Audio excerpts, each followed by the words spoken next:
the only one, Deacon Charles Watkins.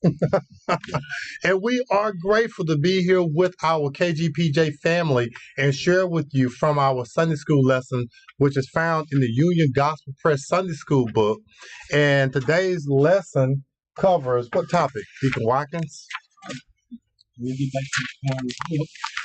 Well, I'm thinking it's going to be obedience and worship. In God alone. In God alone. Obedience and worshiping God alone. Found in Exodus chapter 20, verses 1 through verse 11.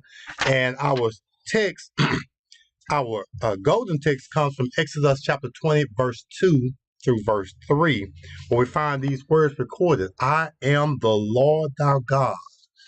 Thou shalt have no other gods before me. Today's aim, the facts of our lesson, is to study how God makes himself known to his people through a covenant with his people, Israel. The principle of our lesson today is to show that our God is a covenant-keeping God like no other. And the application of today's lesson is to affirm that God gives us his rules for our blessings and always keeps his side of the bargain.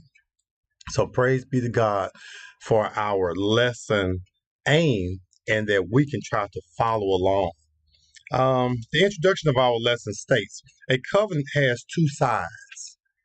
In order for a covenant to be valid, both parties have to keep their side of the bargain. In the Bible, the covenant was used by God to show himself to his people. It was a revelation of his faithfulness. Now, let's look at how our lesson breaks down. The first section of our lesson looks at Exodus